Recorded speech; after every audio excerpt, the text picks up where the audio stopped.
Ladies and gentlemen, please stand.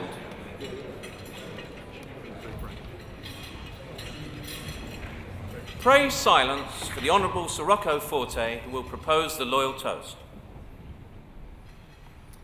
Ladies and gentlemen, the Queen. Please remain standing and pray silence for the Deputy Lord Mayor of Westminster, who will propose a toast to the President of the Italian Republic and the heads of state of those countries here represented. The President of the Italian Republic and the heads of state of the countries here represented. President, heads of state.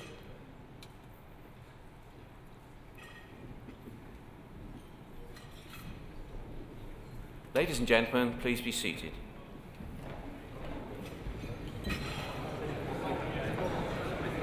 My Deputy Lord Mayor, my Lords, Ministers, ladies and gentlemen, pray silence for the President of the Italian Chamber of Commerce and Industry for the United Kingdom, Leonardo Simonelli Santi.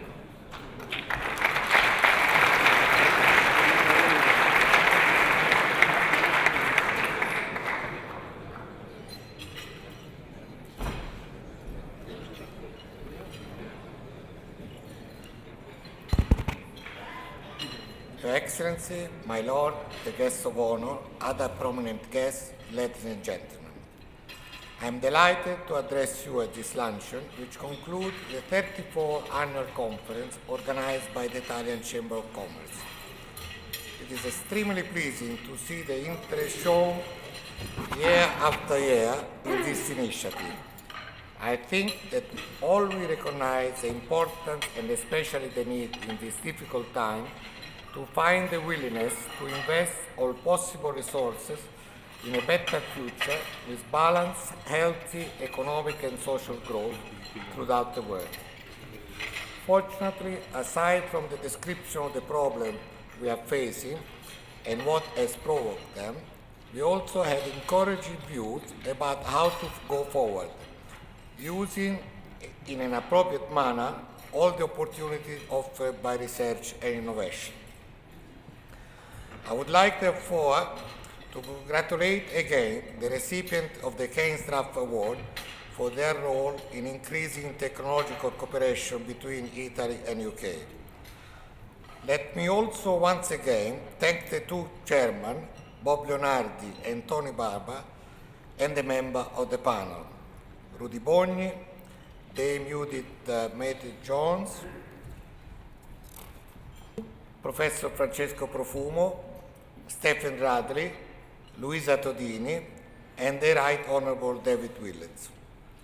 The success of our annual conference is a source of encouragement for the future work of the Chamber, which of course depends on the commitment of the people who dedicate their time and talent to carrying out the various and sometimes delicate day-to-day activities.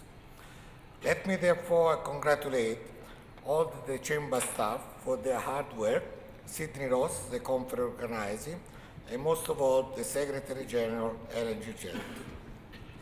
My gratitude also goes to the members of the Chamber's Management Committee and the Honorary Council for their continuous support. It has been a difficult year for the Chamber due to the general economic situation and the greatly diminished financial support of the Italian state, but we have tried to reach our goal. In this, we had the help of our members, the active Italian business community, the hospitable environment of this country, and the patronage of the Italian Embassy. The fact that we belong to the family of the Italian Chamber also has been a big help, and I'd like to thank the colleague from the Italian Chamber of Commerce that are here today. Furthermore, we continue to enjoy excellent cooperation with the British Chamber of Commerce for Italy, which assists the British business there. This has been demonstrated today by the jointly organized Keynes Draft Award ceremony, and together we also combine a survey on the Italian investment in UK and the British investment in Italy. Our magazine, Italy-UK Partnership, published with the Italian Trade Commission, the Italian State of Tourist Board, and the Italian Cultural Institute, with the support of the Italian Embassy, continued to flourish and is now available in digital format in our website. In our capacity as an Italian foreign chamber, and I like also to thank the colleagues that have come from Turkey and other countries, we endeavor to be a point of reference in UK for the Italian identity, culture, and above all, business. Being an entrepreneur or a businessman is a challenge in itself, but doing so abroad is also a great adventure.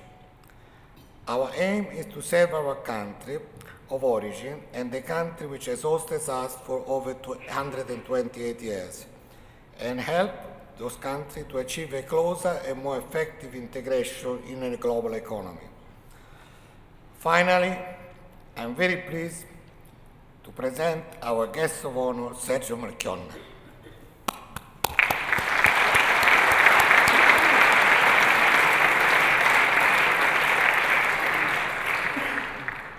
Certainly, there is no need to introduce a man who is a famous international corporate leader, one of the very few Italians, and has dramatically expanded the boundary of the Fiat group of companies.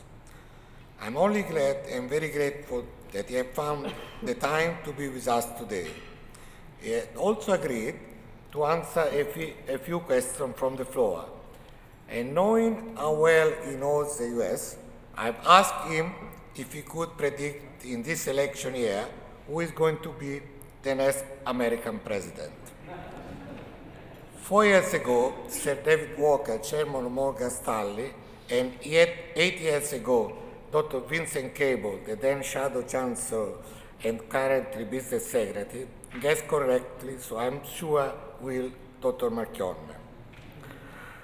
I would like to propose now a toast to all the participants, and especially to our guests of honor, who are now invited to make the final remark. To the participants and our guests of honor.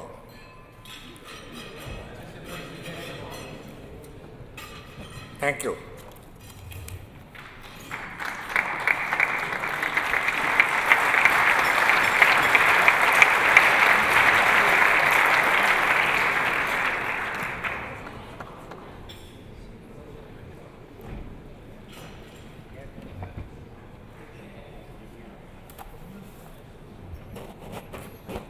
I'm going to have to, apart from the fact that I'm destroying the microphones, I'm going to have to beg off the question that you've asked about who's going to win the elections, because, believe it or not, this is an incredibly sensitive issue in the United States today. And we are the third largest American producer of cars, and therefore, by definition, we're not politically aligned. I can only give you my reading of what I see in the United States, and certainly it's a view that continuously changes. Certainly the debate last night between Vice President Biden and Paul Ryan was an interesting addition to the mix. I think the jury is out, although some people have claimed that Ryan won. It's unclear to me, but I think that it will really come down to how the undecided voters will vote, and that issue is going to get resolved, I think, probably in the last week of the campaign. So we've got about 3 weeks left. There are 2 more debates. I think everybody should hang on for a hell of a ride between now and the first Tuesday of November. Anyway, let me go back and deal with something slightly more industrially based. So, ladies and gentlemen, good afternoon to you all, and thank you. I want to thank in particular Leonardo Simonelli for the invitation to join you here today. I've been asked to share my recent experiences on how Europe and the United States have reacted to the crisis in the auto sector and what the prospects are for this industry going forward. But given the news reports of the last 2 days, one might conclude that there are many more important things that demand our attention. And this is why, coming here this morning, I consider changing my prepared remarks and focus on 2 other topics that apparently have caught the Italian press's attention. First, it was my alleged ill-advised views on the artistic, the cultural, and the historical beauty of Florence, a matter that I'm sure is also close to Mr. Simonelli's heart, since he originates from a city that's close to Florence. I think you come from Siena, as I understand. And secondly, the political platform of its mayor, Matteo Renzi. Now, the first problem is that to give you a primer on the significance and the greatness of Florence would take the entire day, not the 15 minutes that I was given, and even then I will be doing the topic unjustifiable violence. And just to close the matter, I remind us all of one of my favorite Brits, a logician and a mathematician by the name of Alfred Whitehead, said about contextome. I have suffered a great deal from writers who have quoted this or that sentence of mine, either out of its context or in juxtaposition to some incongruous matter, which quite distorted my meaning or ultimately destroyed it altogether. And as to the manner in which my personal views of Matteo Renzi were improperly collected and disseminated, I'm reminded of a lesson that I should have learned a long time ago, as the American comedian Bill Cosby did, when he said, a new father quickly learns that his child invariably comes to the bathroom at precisely the times when he's there, as if he needed company. And the only way for this father to be certain of bathroom privacy is to shave at the gas station. And so I kindly ask any members of the Italian press who are present here today not to follow me in the event that I were to veer in the direction of a gas station, and if they cannot resist, at least stay behind the door. Now, now that we've gotten the frivolous part of the speech out of the way, I can sort of breathe a sigh of relief and deal with the issues at hand. The theme chosen for this year's annual conference, the challenges of investing in a better future, couldn't be appropriate or timely. Addressing these challenges effectively is of critical importance for the auto sector, which has been through an extremely turbulent time, and in Europe is currently fighting for survival.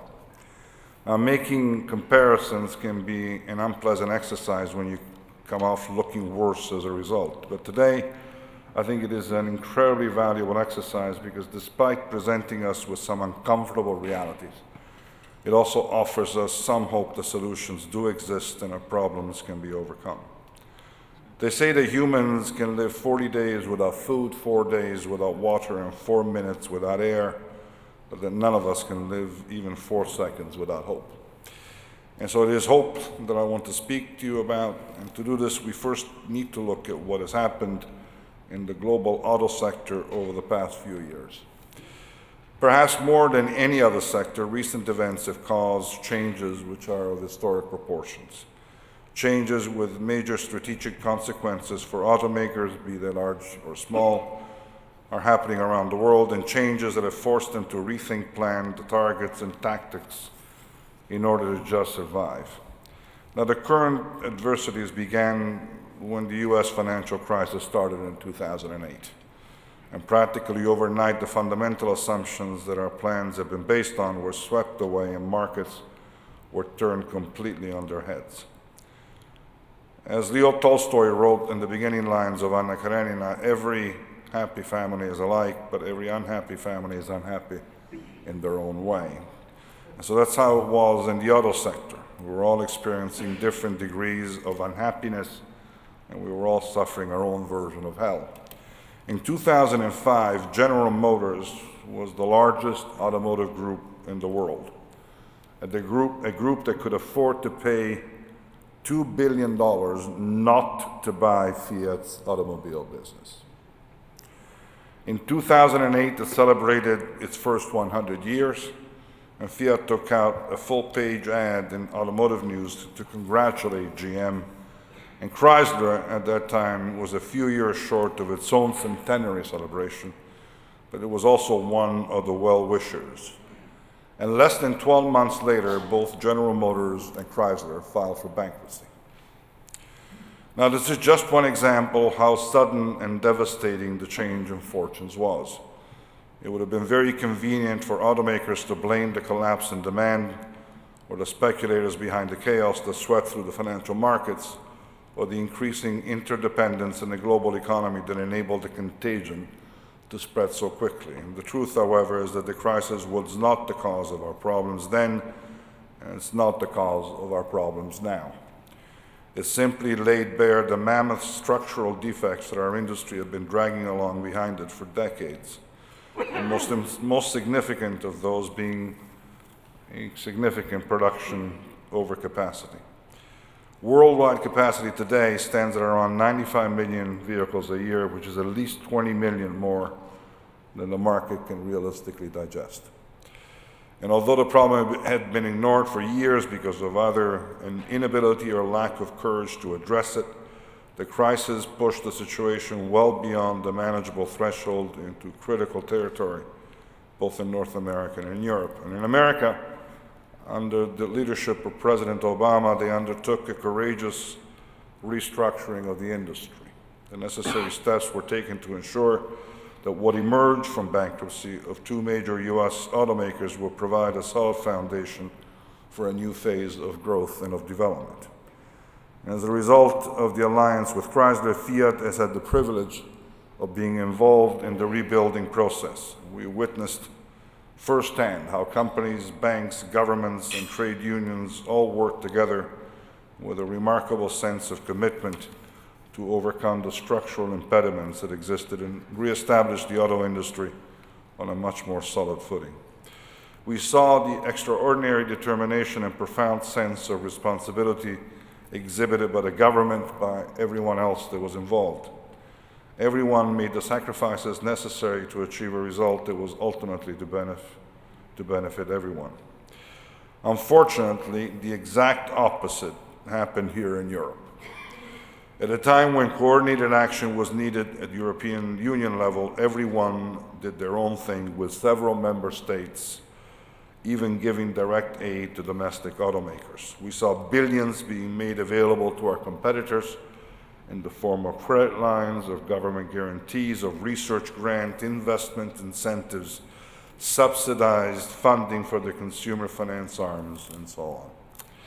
And on numerous occasions, I've publicly expressed my belief that this is an incredibly dangerous game. First, because it can create significant distortions in the market, giving an advantage to certain automakers in direct violation of the principle of fair competition, the very same principle upon which the single European market was founded. And secondly, because rather than facilitating the necessary consolidation process, it directly obstructs it. And as a result, an inconsequential number of meters of production capacity has been eliminated in Europe in the last 5 years.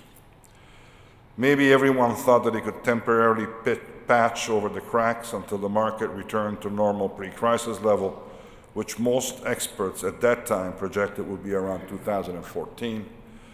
And that prospect was shattered, however, with the emergence of the sovereign debt crisis in Europe. And when the spotlight was suddenly turned on Italy's national debt, Italians woke up to discover that they were living in the third most indebted nation in the world, that the government was facing a liquidity shortage, and the spreads were widening rapidly. Now, of course, we weren't the only ones. Greece, Spain, Ireland, and Portugal were all facing similar circumstances. But we were the largest and the most difficult to ignore. And so we acted. We put someone in the driver's seat who we believed had the skills needed to steer Italy away from disaster. And with a steady hand and a team of capable technicians, Mario Monti succeeded in restoring confidence in Italy and regaining credibility internationally. He succeeded in convincing his European partners, in winning support from the European Central Bank, in launching major structural reform and heading off what we all feared was the risk of default. But necessary though they were, those actions have had consequences. For Italy, as for most European countries, the economic outlook has changed completely. The auto market went into a free fall that it is not expected to recover from anytime soon. According to the most recent forecast, volumes in Europe are unlikely to pass the 12.5 million vehicle mark in 2012, making it the second worst year in the past 20. 4 of the 5 major markets in Europe, Italy, France, the United Kingdom, and Spain, are all at their lowest levels for around 30 years. Italy has suffered the most dramatic decline, with volumes down from 2.5 million units in 2007 to an expected 1.4 million or lower this year. And the market is now at levels that have not been seen since 1970. And with each passing month, the forecasts become more and more pessimistic. Global Insight, to cite just one example, has revised its forecast downward 3 times so far this year. And the media is full of reports of how automakers across Europe, mass market and luxury producers alike, are struggling. PSA recently announced plans to lay off around 8,000 workers in France. Ford estimates that it will lose more than $1 billion in Europe this year. Morgan Stanley recently estimated that General Motors' European operations have lost over $16 billion over the last 12 years. Daimler has just cut its full-year targets. Even Porsche and Mercedes have announced cuts in investment and have also revised earnings targets downward. Now, at Fiat, we estimate that our mass-market brands in Europe will lose around 700 million euros this year. And yet, despite the seriousness of the situation, we haven't announced layoffs or plant closures. We have chosen to bear the losses while we do everything in our power to preserve our manufacturing base in Italy by employing a strategy that actually goes against our short-term financial interests. We're leveraging the financial security provided by our activities outside Europe to support and protect those that have been hardest hit by the current crisis. And despite the pressures of competing in a global marketplace, we have constantly striven to maintain an appropriate balance between industrial logic and social responsibility. And now, finally, it's no longer just Fiat that's talking about the real problem. Our competitors are also beginning to accept that the issue of excess capacity that has, for a long time, handicapped our industry needs to be addressed. But we have to address the issue together if we're to avoid a repeat of the Sartorius affair. For those of you who may not have followed the story, the French government commissioned the Sartorius report, which was published last month after PSA announced its intention to close the Aulnay plant on the outskirts of Paris. The report points to overcapacity as a major problem facing the auto industry in Europe and recognizes Peugeot's need to restructure its manufacturing activities and to reduce the size of its workforce. However, he concluded that closing the plant in Aulnay would be too painful for French workers and recommended that PSA close its Madrid plant instead. And quite clearly, short of a coordinated restructuring effort at the European Union level, interested parties will just keep trying to shift the problem onto someone else without achieving an effective long-term solution.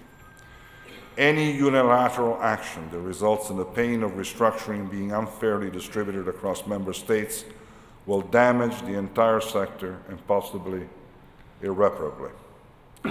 Now, I don't want to leave you today with the idea that there's no way out of the current situation. The crisis is probably the worst that we've ever faced, and it's become nearly impossible to make any kind of reliable forecasts. But the hope that I spoke about in my opening is this, that we can succeed in overcoming the present difficulties as we have overcome others in the past if we join forces and work together towards a common goal. At Fiat, we fully recognize the need for change and for the rethinking of existing business models. I spoke of this at length with the Italian Prime Minister, Mario Monti, when we met 3 weeks ago. Faced with the reality of current demand levels and the medium to long-term outlook, the Italian auto industry needs to rethink its model and accept that reliance on Italy and on Europe as markets alone is no longer viable. In Fiat's case, that means capitalizing on the potential offered by the US, now through Chrysler, while also developing markets in other regions. More generally, if Italy is to maintain a viable industrial presence, it needs to be adequately efficient and competitive to exploit the potential of export markets outside Europe. And as history has shown, a solid industrial sector is vital to maintaining jobs, know-how, and ultimately to provide the basis for economic stability. All precious resources that once they've disappeared are almost impossible to rebuild. Fiat is committed to doing its part, but steps are also needed to be taken at both national and European level to protect an industry that is still one of the most important contributors to GDP and employment for any advanced economy, and therefore to the well-being of society as a whole. We need to begin a consolidation and rationalization process similar to what took place in the steel industry in the 1990s, a process that has been avoided for too long.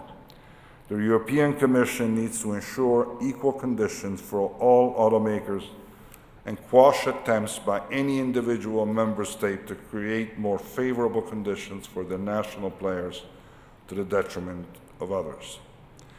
And it is equally important that the implications of any new free trade agreement are carefully considered before being entered into at European level.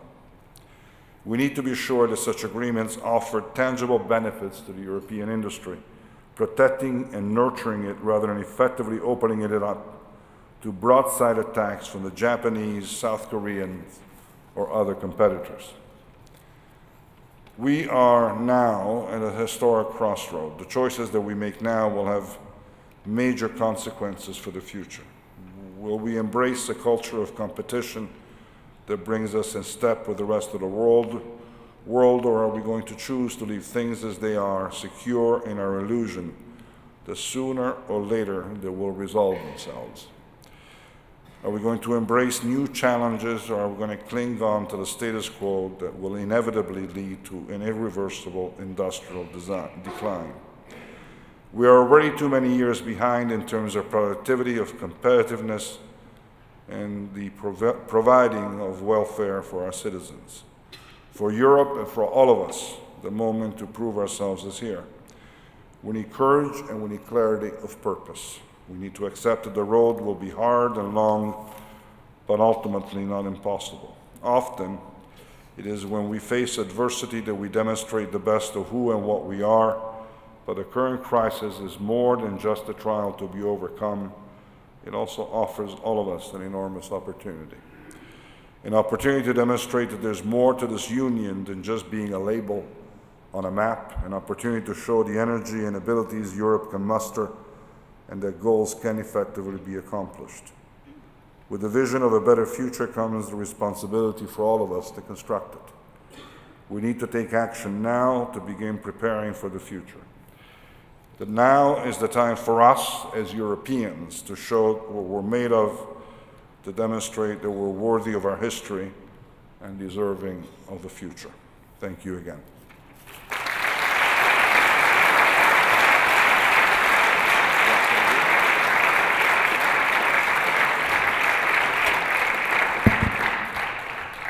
On destroying a microphone. Would you like me to stay here or go somewhere else?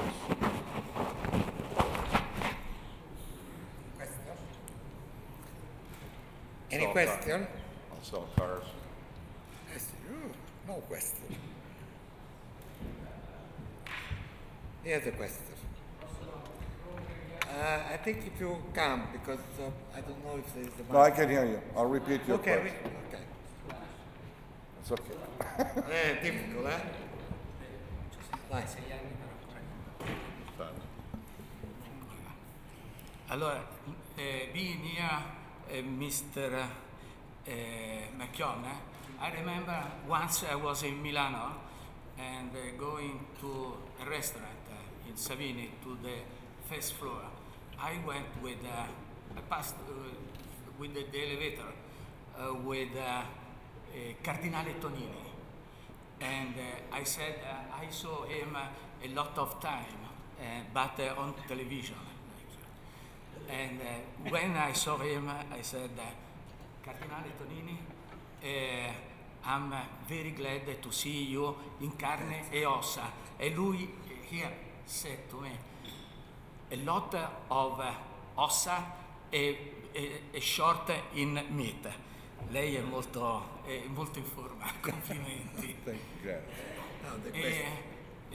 Vorrei fare i complimenti, io sono molti anni, scusate, sono molti anni che vengo a questa conferenza, devo dire che è stata molto interessante e voglio ringraziare in italiano il mio amico Leonardo. Grazie. Grazie.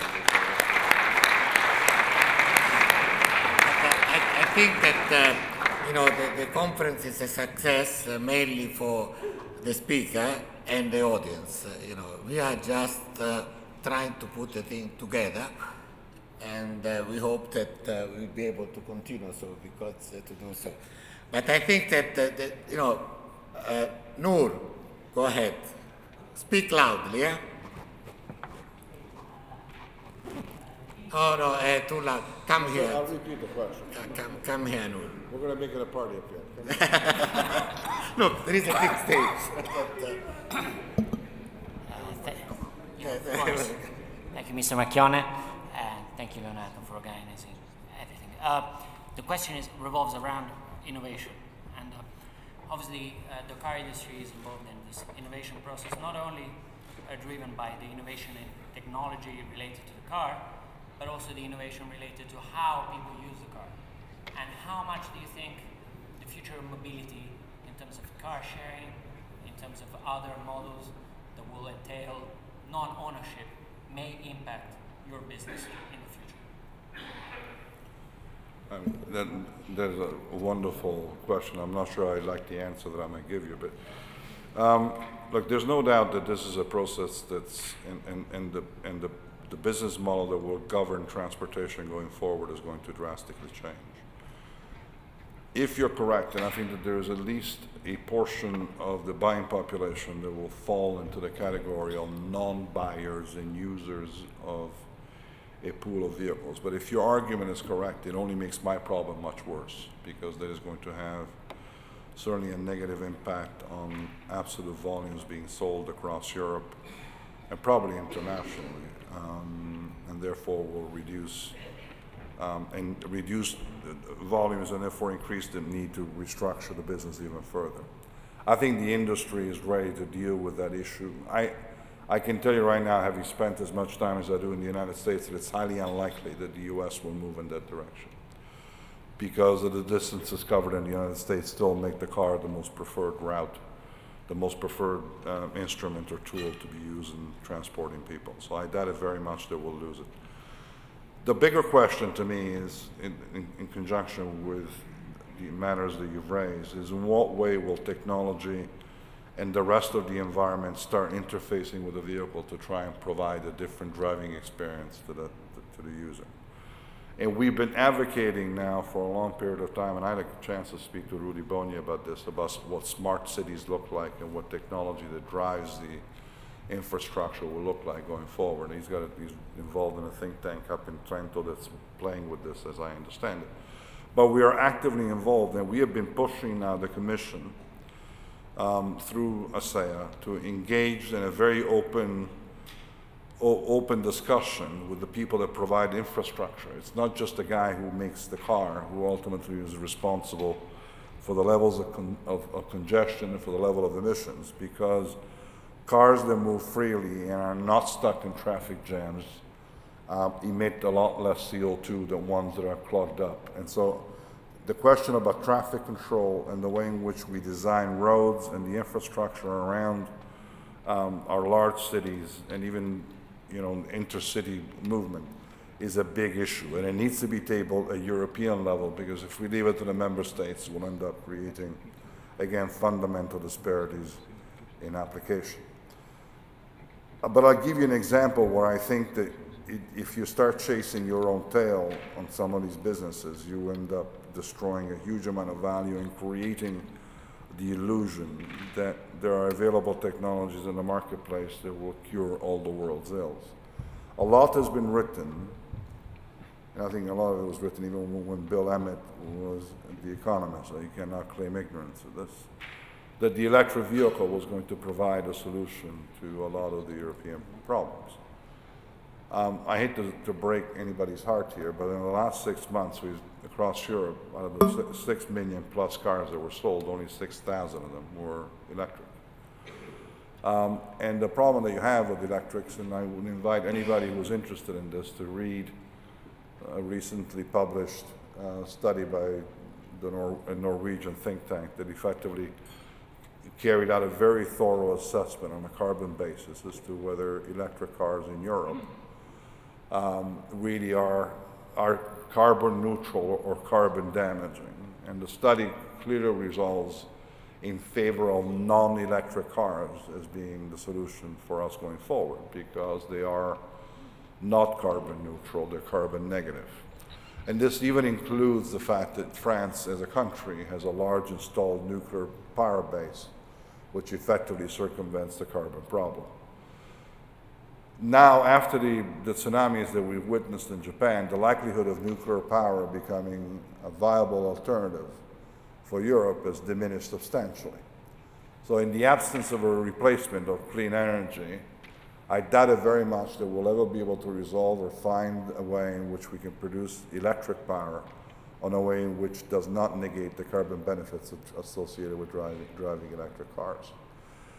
So we chased this dream for a long period of time, and I can tell you that we were heavily incentivized in the United States by the Department of Energy for a period of time, certainly in the last 4 or 5 years, to develop that technology. California, which, and for any of you who have spent time in the US or who are Americans, California has always been the leader in everything, sometimes even in excesses, and they've led the road to zero-emission vehicles, and they've effectively mandated that everybody who sells cars in California, in 12 other states now who have joined in, needs to have a zero-emission vehicle. So Fiat and Chrysler will be marketing a Fiat 500 built in NAFTA, which is a fully electric vehicle, and on which, even after subsidies from the government, will cost in excess of $30,000, and I will lose $15,000, in excess of $14,000 on every car I build and I sell.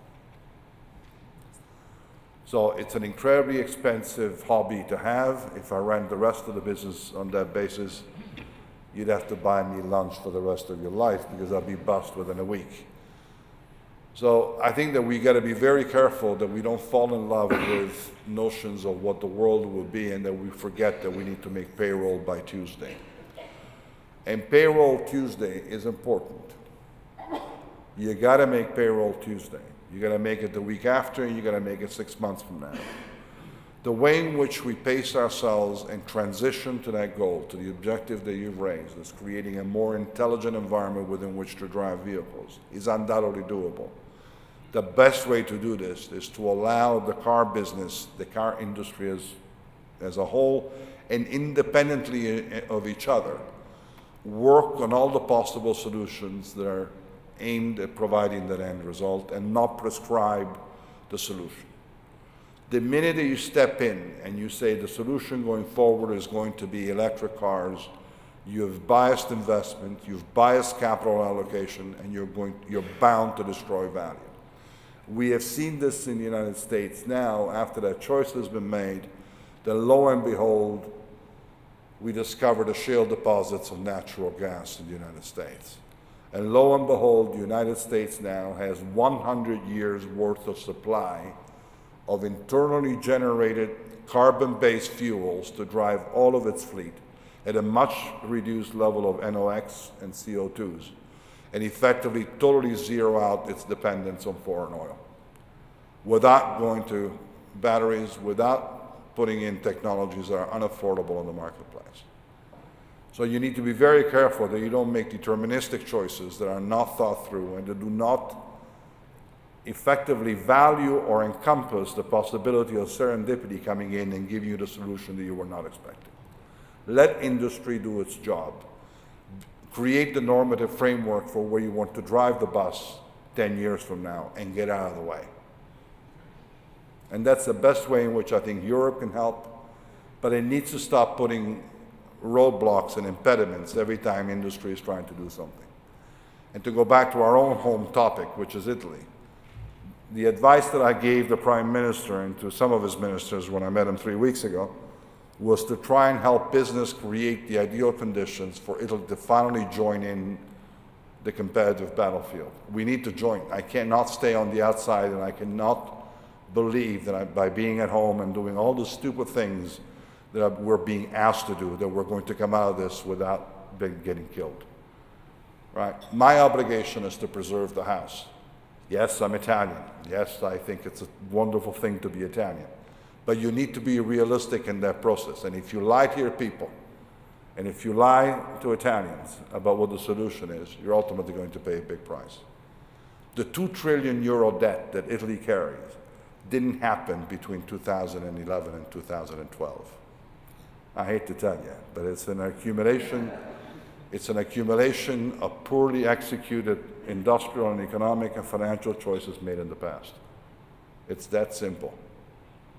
And so we should be very thankful that Mr. Monti has been engaged to clean up this mess. It's not an enviable job.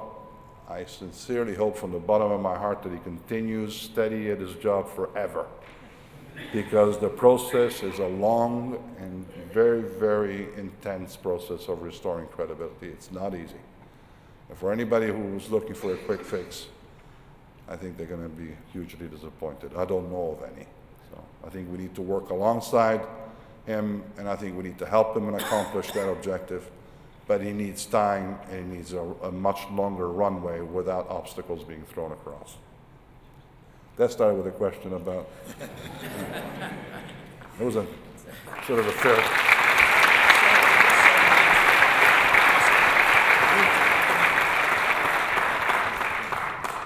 Richard dice di no, che succede? No, infatti, può fare. Sì, veloce. Questo è veloce perché c'è l'aereo. No, le faccio, non si preoccupi. Non mi preoccupa. Non si preoccupi. Non ti preoccupi. E allora, sono due. Una, la capitalizzazione di borsa della Fiat rispetto al capitale tangibile della società. Le varie società che compongono la Fiat hanno il loro patrimonio. È realistico oppure no? Primo. Secondo, per lo Stato italiano era meglio tenere, aiutare la Fiat a investire in nuova tecnologia oppure tenere la gente in cassa integrazione? A couple of easy questions in Italian, which I'll translate for you before they go sideways. The first one was whether I believe that the stock market value of Fiat, when I compare it to its tangible book value, properly reflects the value of Fiat. Well, the answer is that I don't believe it properly reflects the value of Fiat. That's a relatively easy answer.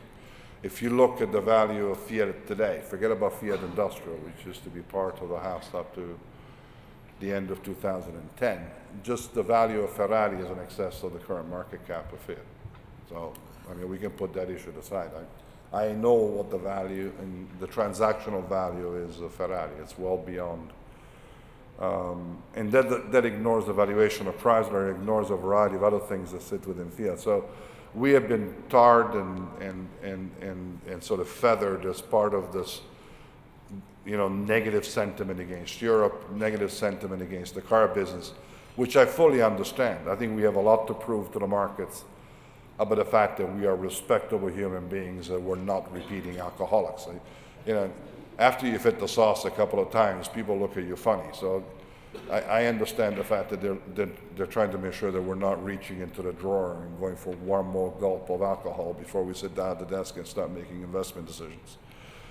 But obviously, I think there's huge upside from the current position of Fiat. The other question was a more difficult question to answer because it implies the fact that the state has effectively been financing Fiat in what they call Cassa Integrazione, which is this unemployment insurance scheme.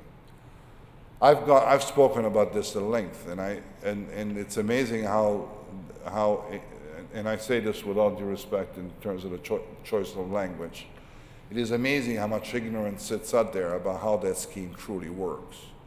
Cassa Integrazione is the equivalent of what in the US they call the unemployment insurance fund, and in the case of France it's called the chômage technique, where they actually lay you off and you get you get on state payroll. Those funds are segregated funds that are funded by the companies.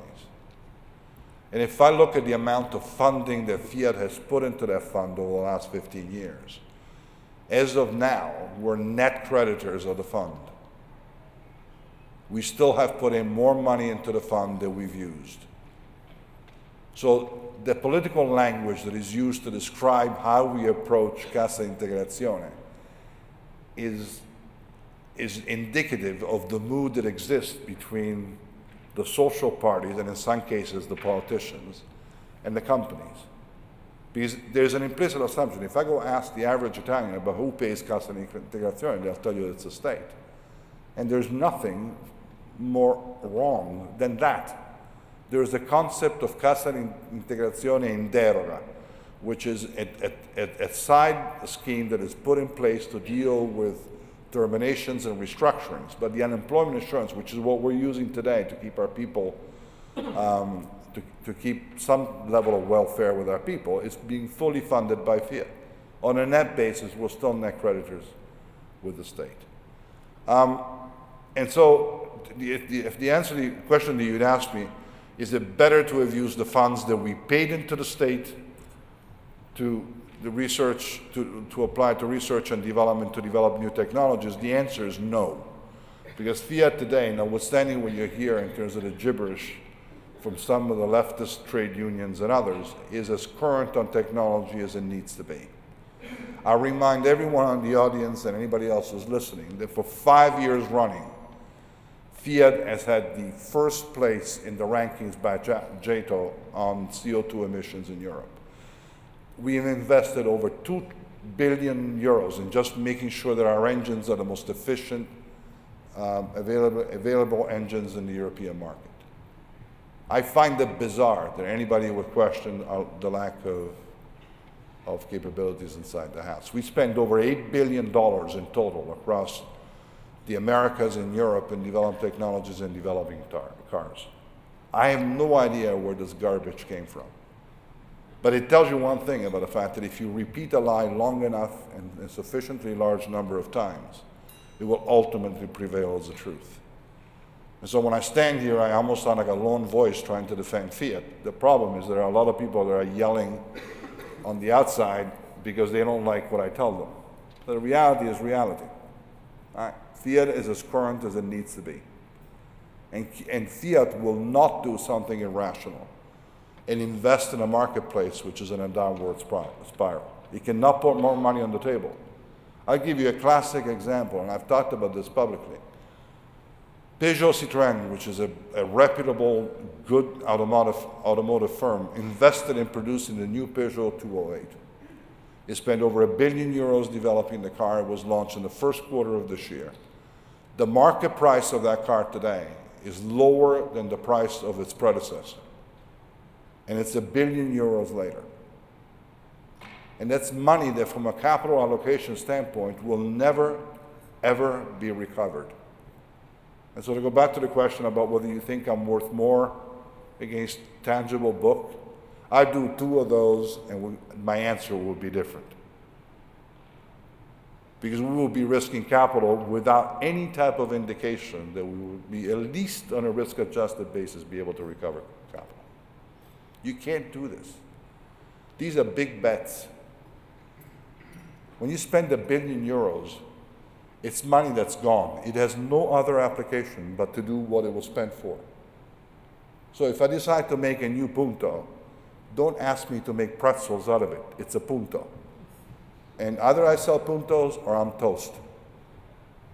And if nobody buys puntos because nobody has any money, don't build the punto. You don't have to go to Harvard, to the London School of Economics. I met some brilliant kids here at the London School of Economics. Don't even bother going there. You can do a home course in about 2 hours, right? Takes pluses and minuses. If the number is negative, don't do it. You'll go bust. And this is a very simple discussion. People don't get it, right? I can't go bust, and I won't. When I walked into Fiat in 2004, we were almost bust. We're not doing this again. Remember, you gotta remember one thing. The biggest car company in the world paid Fiat $2 billion not to own it. I understand ugliness, but to be paid to go away is the biggest condemnation and the biggest classification of being ugly I've ever seen. It goes beyond any type of aesthetic evaluation that I've ever seen in anybody. I can understand turning away from somebody, but paying you to go away, I don't care how unsuccessful your romantic life is.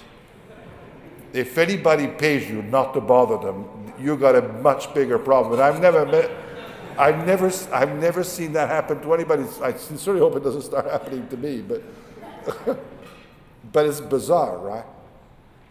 We were not in good shape. I'm not going to go back there. People can scream and yell until they're blue in the face. I will not go back there. Because that's not where Italy's answer is. Industrially, it's not there. The answer to Italy's problem is to become competitive and to embrace competition. Do not hide. The shelter is gone. We made a decision when we joined the European community, when we embraced the euro, that we will no longer avail ourselves of a weak currency. Now that we made that choice, it is irreversible.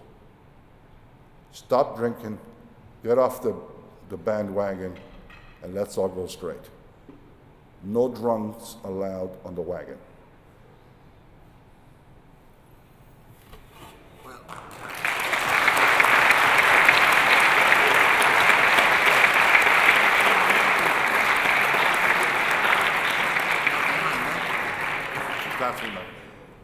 You have a question? You want to buy a new Punto? I have to get this chance to ask you about foreign direct investments in Italy.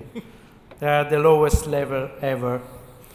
And I think the biggest single blow to foreign direct investments in Italy has been the news that Italian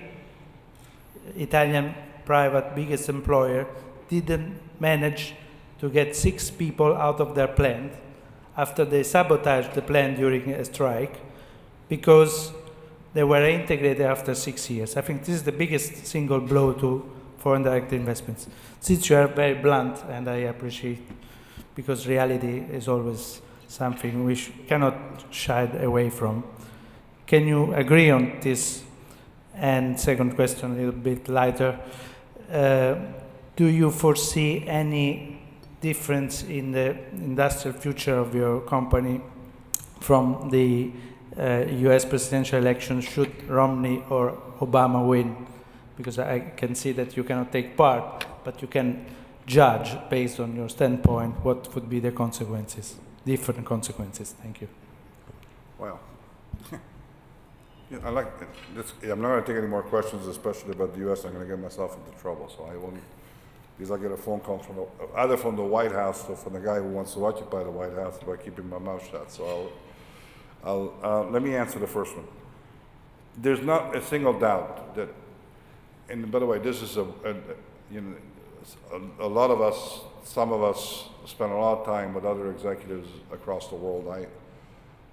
Somebody asked me at the table where I spend most of my time, and the answer is on an airplane. But I should probably change my address. But I've never met a guy across my international travels who has asked for assistance in setting up a business in the country, ever. And I've never met a guy who confirmed, after he made an investment, who confirmed the wisdom of his choice. And when we asked him the question, why the hell are you doing it? He says, because once I come in, I can't come out. And the problem that we all run into is that nobody wants to come out, right? Nobody's trying to be willfully violent or willfully negative towards the workforce. But if you don't create a system that allows for flexibility and for the ability of businesses to run the production side to match demand, you're not going to succeed. And I agree with you that foreign direct investment in Italy is probably at its lowest levels when those numbers start dropping in the United States, alarm bells go off everywhere. FDI in the United States is as good a number as GDP, right? People look at it all the time because, strangely enough, they don't want to be the recipient of a $2 billion check saying, I don't want you. They want to be wanted. They want foreigners to come in and invest in the country and to create jobs, because jobs is the single largest driver, I think, and it will be again this year, of the presidential elections. And so, unless we go back in and rethink that model and create something together with the government and the unions, which gives business the freedom to do what it needs to do, and it protects the individuals involved from the consequences of that choice. And I've argued about this forever, that we need to shed the old notion about that once you have a job, you're employed for life. Because the alternative to that permanent life employment is bankruptcy. So people will shut down and then you have nothing. It is better to create a system that effectively allows the whole system to absorb. I don't care who funds it. I mean, let the companies fund it, but give them the freedom to operate the business without those restrictions. You need to be at least as attractive as the guy next door to you, right? And the whole of Europe is a lot more efficient on this front than we are. So you made reference to the 6. We have a more recent judgment in our plant in Pomigliano where we were told that 143 people that were not hired by the new facility making the Panda had to be reintegrated into the operations. These are people who don't even belong to the company that we're running. They came from the other company, which is now winding down. And they said we were forced to take them because they ran a statistical analysis of how many people were card-carrying members.